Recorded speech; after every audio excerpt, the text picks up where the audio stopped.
नमस्कार, बहुत स्वागत है आपका छत्तीसगढ़ दिन भर में खबरों के साथ मैं हूं रीनू। चलिए खबरों की शुरुआत करते हैं। राजनांदगांव के बसंतपुर थाना क्षेत्र के मुहारा में उस समय अफरा तफरी मच गई जब एक कार अनियंत्रित होकर शिवनाथ नदी में जा गिरी। कार में 4 युवक सवार थे। शहर के नंदई चौक के रहने वाले 4 युवक कार में सवार होकर मुहारा मेला घूमने गए थे और शिवनाथ नदी पर बनी छोटी पुल को क्रॉस कर रहे थे। उसी दौरान कार अनियंत्रित होकर नदी में जा गिरी, जिसमें से 2 युवक तैरकर तो बाहर आ गए, अपनी जान बचाने में कामयाब रहे। वहीं 2 युवक कार में ही फंसे गए और उनकी मौत हो गई। घटना की जानकारी मिलते ही पुलिस की टीम घटनास्थल पर पहुंची और काफी मशक्कत के बाद कार को नदी से निकाला गया। दोनों युवक की लाश को भी पुलिस ने बरामद कर लिया है। वहीं जहां घटना हुई उस छोटी पुल का उपयोग वर्जित है, उसमें पुलिस के द्वारा बैरिकेड नहीं लगाया गया था, जबकि आज यहां मुहारा में मेला लगा हुआ था, जिससे साफ है कि इसमें पुलिस की लापरवाही देखी गई है। ड्राइवर नहीं है इसका। नहीं, दोनों चारों ये लड़के थे जिनको 2 लोगों को हम लोग ने सुकुशल निकाले हैं, गमछे के सहारे से निकाले हैं। और 2 भाई लोग जो हैं उनको कार में बैठने की आदत भी नहीं होगी, इस कारण से वो लोग पीछे बैठने कर से दरवाज़ा खोल के निकल नहीं पाए। मारुति 800 में 4 लड़के जो हैं इस पुल को पार कर रहे थे और उनकी लापरवाही की वजह से जो है पुल से जो है गाड़ी गिर गई। उसमें 4 लड़के बैठे हुए थे, तो 2 लड़के जो है दरवाज़ा खोल के कांच तोड़ के निकल गए। उसमें एक नीतू गुप्ता था, एक शुभम था और 2 लड़के ठेलका बंजारे और एक सिद्दीकी, 2 लड़के जो है फंसे हुए थे। काफ़ी प्रयास और काफ़ी जद्दोजहद करके अभी हम लोगों ने गाड़ी को निकाला है। रायपुर के खमतराई इलाके में 2 बिल्डिंग भर कर गिर गई। बताया जा रहा है कि दोनों बिल्डिंग के बीच नई बिल्डिंग के बेसमेंट के लिए 15 फीट गहरा गड्ढा खोदकर निर्माण किया जा रहा था, जिसमें लापरवाही के कारण एक होटल और एक क्लिनिक गिर गई। इतना ही नहीं, इन बिल्डिंग के अलावा एक और दुकान की दीवार भी गिर गई। शुक्र ये रहा कि इन बिल्डिंग मालिकों को सही समय पर आभास हो गया, जिससे इन लोगों की जान बच गई।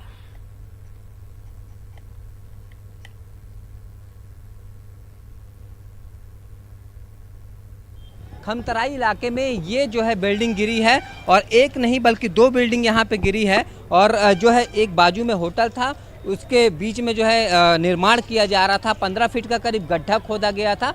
उस गड्ढे के कारण से बेसमेंट तैयार किया जा रहा था और लगातार वो बेसमेंट के कारण से नींव कमज़ोर होते जा रही थी, मकान झुकते जा रहा था। लोगों के द्वारा कहा भी गया, लेकिन जो मालिक हैं उन्होंने किसी तरीके की सुध नहीं ली, जिसके कारण से होटल की बिल्डिंग गिरी। साथ ही जो बाजू में एक क्लिनिक था वो भी गिरा है। उसके अलावा जो इससे लगा हुआ जो टाइल्स की एक दुकान है वो भी इसमें चपेट में आई है। जाहिर तौर पर यहाँ पे लापरवाही जो है बरती गई है। इन लोगों को एक तरीके से धोखा भी दिया गया है। किसी स्पेशलिस्ट का जो है इसमें सेवा लेनी चाहिए। अगर कोई बीच की बिल्डिंग बना रहे हैं, आजू बाजू में कोई बिल्डिंग है, तो जाहिर तौर पर वो लापरवाही यहाँ पे देखने को मिली है, जिसके असर ये हुआ है कि 2 बिल्डिंग्स यहाँ पे गिर गई हैं। और वो साफ तौर पे नज़र आ रहा है कि ये 2 बिल्डिंग भरभरा के गिरी है। शुक्र ये रहा कि लोगों को सही समय पर पता चल गया और लोग इस बिल्डिंग को छोड़कर भागे हैं, अपनी जान बचाए हैं। लेकिन बिल्डिंग कहीं न कहीं धराशायी हो गया है। कैमरामैन धर्मचंद साहू के साथ राघवेंद्र साहू, न्यूज़ 18 छत्तीसगढ़, रायपुर। नितेश कोठारी कोई एक व्यक्ति है जो यहाँ पे कॉम्प्लेक्स का निर्माण करा रहा था और उसने एसएसडी होटल के आजू बाजू भी जो नींव है उस किनारे खोदा हुआ था। संभवतः उस वजह से नींव कमज़ोर हुआ होगा और इसकी वजह से ये बिल्डिंग गिर गई है। क्या लापरवाही का मामला बनता है? किस इसमें अभी नगर निगम से इसकी जानकारी ली जाएगी। साथ ही जिसकी जो बिल्डिंग बना था उसकी भी जानकारी ली जाएगी। अगर उसकी लापरवाही पाई जाती है, उस तरह की लापरवाही से अगर घटना हो तो निश्चित रूप से उसके खिलाफ कार्रवाई की जाएगी। जगदलपुर में आवारा पशुओं के आतंक का सीसीटीवी फुटेज अब वायरल हो रहा है। शहर में एक ज्वेलर्स की दुकान के पास कुछ महिलाओं को आवारा पशुओं के झुंड ने दौड़ा लिया। जान बचाकर महिलाएं ज्वेलर्स की दुकान में घुसी तो आवारा पशुओं ने दुकान के अंदर तक उनका पीछा किया। आवारा पशुओं के इस तरह दुकान के अंदर घुसने से हड़कंप मच गया।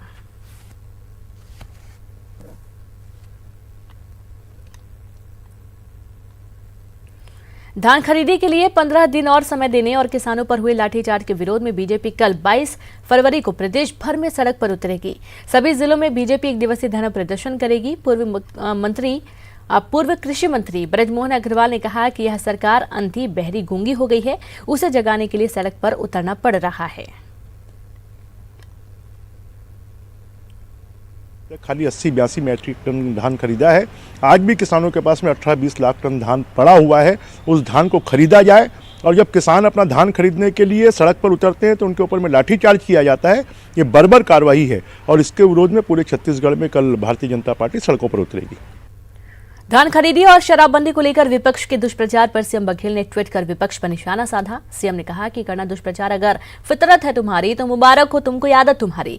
अपनी अकर्मण्यता का करो प्रायश्चित, अभी अभी तो हुई है शुरुआत हमारी। सत्य को प्रमाण की आवश्यकता नहीं होती।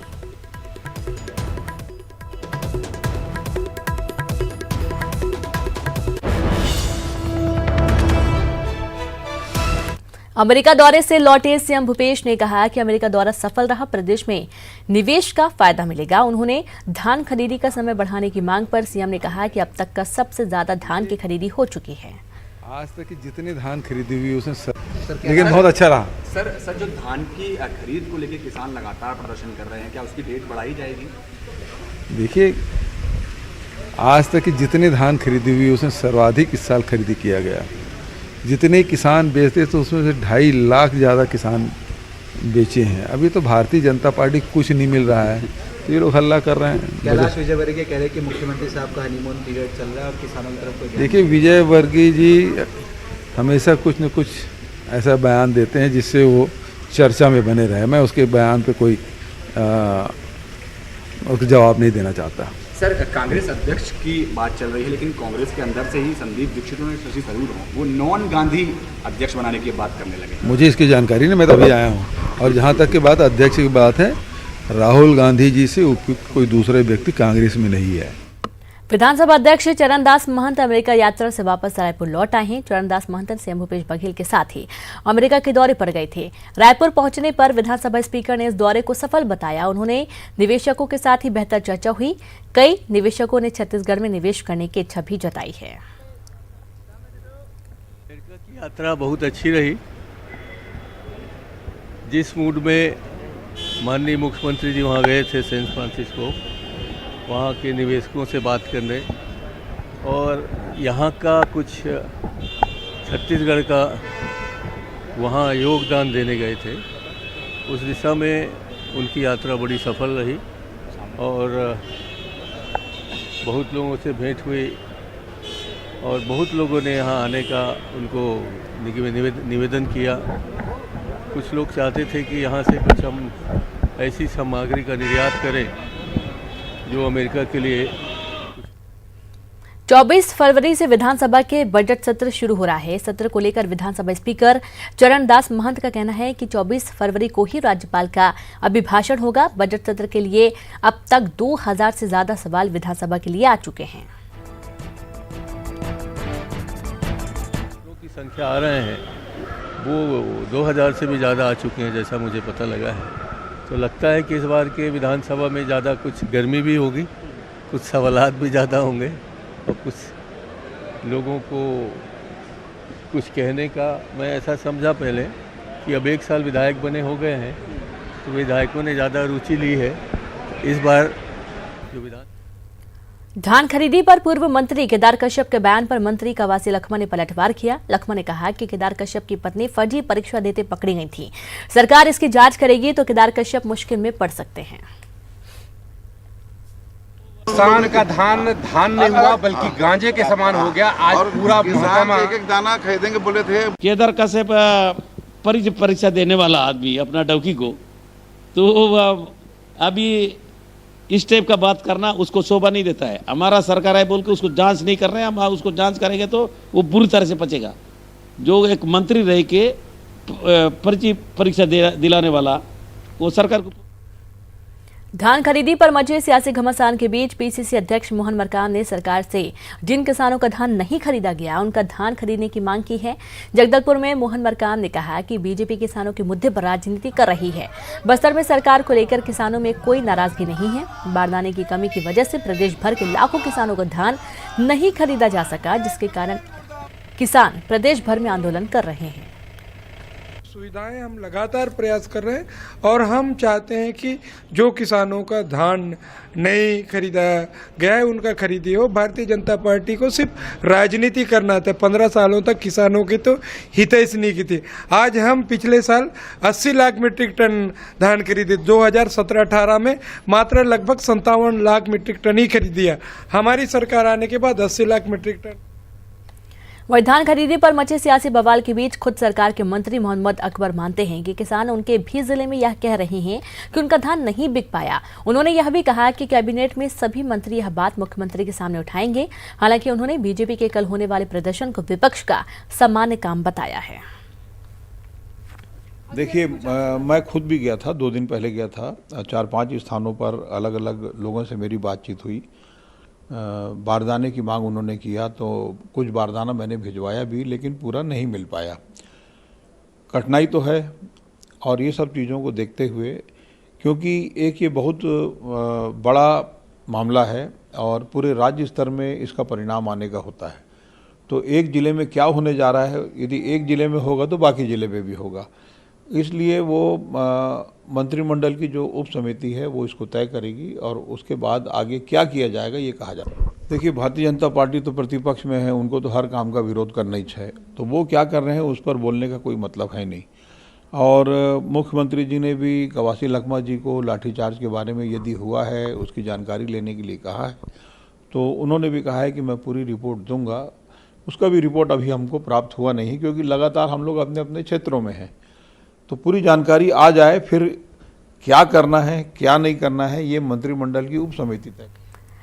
प्रदेश में धान खरीदी 20 फरवरी से बंद हो चुकी है, लेकिन अब समस्या समितियों में रखे धान के उठाव की है। 15 दिन से लेकर महीनों तक समितियों में रखे धान का उठाव नहीं होता है, जिसके कारण बारिश में भीगने और खराब होने का हमेशा डर बना रहता है। धान खरीदी होने के बाद समिति प्रबंधकों के सामने भी धान के रखरखाव और रखवाली का एक बड़ी समस्या होती है। हर साल समय पर धान का उठाव नहीं होने से लाखों क्विंटल धान बर्बाद भी चला जाता है। यहाँ ये बड़ी मात्रा में धान जो है रखा हुआ है, वो आपको दिख रहा होगा किस तरीके से धान पूरी छल्लियाँ रखी हुई है, और इनका उठाव एक बड़ी समस्या होती है, क्योंकि समितियों के सामने इनका देख रेख करना, इनकी रखवाली करना एक बड़ी जिम्मेदारी होती है। और 15-20 दिन और महीने भर तक धान का उठाव समय पर होता नहीं है, जो आरओ नहीं कटता है, जिसके कारण से राइस मिलर्स इन धान का उठाव नहीं करते हैं, और एक तरीके से दिक्कतें समितियों के समक्ष रहती है रखवाली करने की, देखभाल करने की। और जिस तरीके से मौसम विभाग ने हाल में जो है 24-25 तारीख के आसपास पानी गिरने की भी संभावना जताई है, तो वो भी एक बड़ी समस्या होगी इन धान का जो है रख रखाव करना। समिति के जो उपाध्यक्ष हैं वो हमारे साथ हैं, इनसे जानना चाहेंगे कब तक इस धान का उठाव हो पाएगा।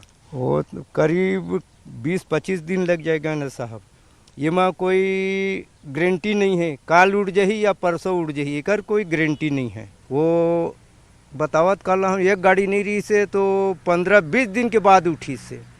तो ये है कि महीनों जो है धान का उठाव नहीं हो पाता है, और जिसके कारण से दिक्कतें आती है, और धान भी कई बार इसी वजह से बहुत ज़्यादा ख़राब भी हो जाता है, क्योंकि पानी में भीग जाने की समस्या भी अक्सर देखने को मिलती है। और ये लापरवाहियाँ जो है प्रशासन स्तर पर होती है, जिसका खामियाजा कहीं ना कहीं सरकार को भुगतना पड़ता है, नुकसान सरकार को होता है।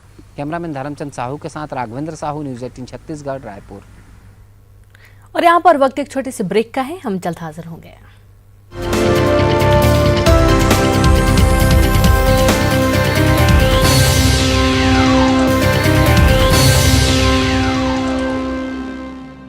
ब्रेक के बाद एक बार फिर से आप सभी का स्वागत है। बीजेपी जहां धान खरीदी और शराबबंदी को लेकर सरकार को घेरने की कोशिश कर रही है, तो वहीं कांग्रेस भी आरक्षण के मुद्दे पर केंद्र सरकार और भाजपा के खिलाफ हल्ला बोलने जा रही है। 23 फरवरी को कांग्रेस प्रदेश भर में उतरेगी सड़कों पर। बीजेपी आरएसएस के खिलाफ कांग्रेस का हल्ला बोल। आरक्षण को लेकर कांग्रेस देश भर में चला रही है अभियान।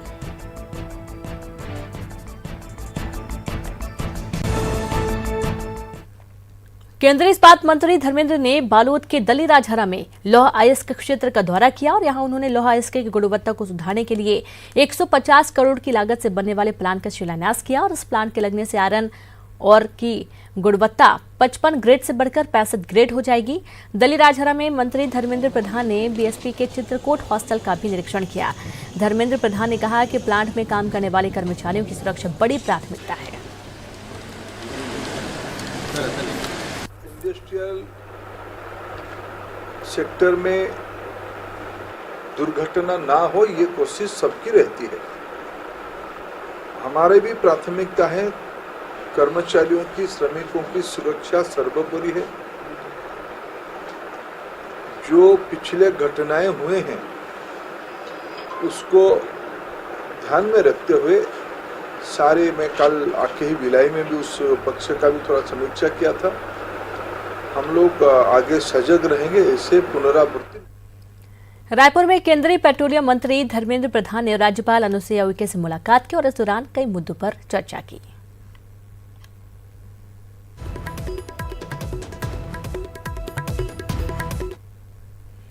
बिलासपुर पुलिस को उस समय बड़ी कामयाबी हाथ लगी जब पुलिस ने ऑप्टिकल फाइबर बिछाने का सरकारी ठेका दिलाने के नाम पर लाखों की ठगी करने वाले अंतर्राज्यीय ठग को गिरफ्तार कर लिया। बिलासपुर पुलिस ने गुरुग्राम पुलिस के साथ मिलकर आरोपी को गिरफ्तार किया।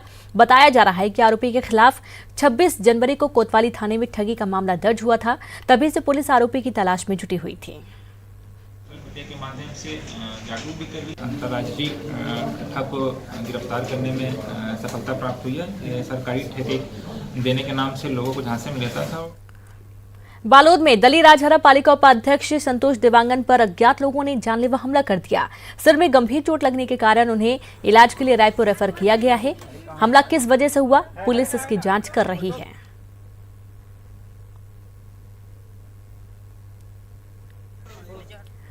गरियाबंद में 108 एम्बुलेंस की सुविधा नहीं मिलने जिला अस्पताल में नगर पालिका अध्यक्ष ने समर्थकों के साथ धरना दे दिया।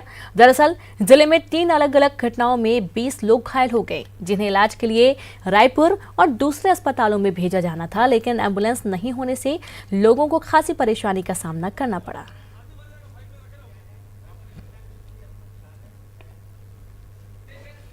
चिरमिरी के आरटीआई कार्यकर्ता राजकुमार मिश्रा ने हाईकोर्ट में याचिका दायर कर कैबिनेट की जानकारी ईमेल से देने की मांग की थी। राजकुमार की याचिका को हाईकोर्ट के फुल बेंच ने खारिज कर दिया। राजकुमार अब इस मामले को लेकर हाईकोर्ट में रिट पिटीशन दायर करेंगे। राजकुमार का कहना है कि ईमेल से कैबिनेट भेजने से जहां समय और कागज की बचत होगी, तो वही न्याय भी लोगों को तेज गति से मिलेगा। कि प्रति ईमेल से या ईमेल से पत्राचार करने का बहुत सारा लाभ मिलेगा। जैसे कैबिनेट तुरंत मिल जाएगा, इसमें पेपर यूज नहीं होंगे तो पर्यावरण बचेगा, प्रकृति की रक्षा होगी। और ऑलरेडी छत्तीसगढ़ हाई कोर्ट और एडवोकेट जनरल का कार्यालय अपने डॉक्यूमेंट को डिजिटाइज कर रहा है। आज महाशिवरात्रि का त्योहार उत्साह के साथ मनाया जा रहा है। छत्तीसगढ़ के शिव मंदिरों में भारी संख्या में भक्त पहुंचे और भगवान शिव का जलाभिषेक किया। हर तरफ बम बम भोले के जयकारे लग रहे हैं। 10 तस्वीरें आपके टीवी स्क्रीन पर हैं। आप देखिए रायपुर, अंबिकापुर, दुर्ग, बलरामपुर, बलौदाबाजार, सुकमा, कांकेर, राजनांदगांव, जगदलपुर, सूरजपुर, यानी कि पूरे प्रदेश में आज हर हर महादेव की गूंज। ये 10 तस्वीरें आपकी टीवी स्क्रीन पर।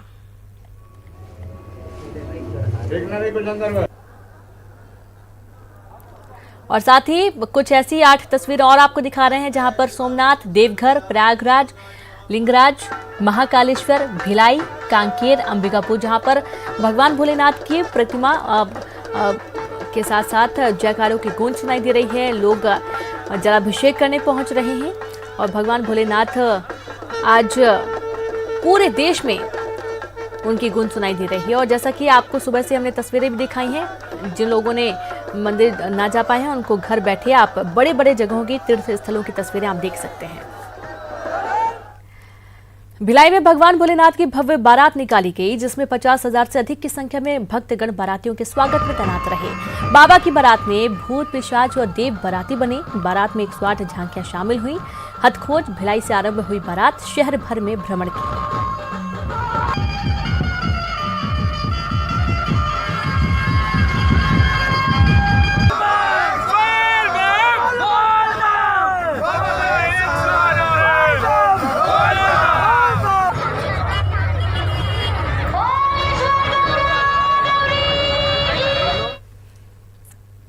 और इसी के साथ इस बुलेटिन में इतना ही। नमस्कार।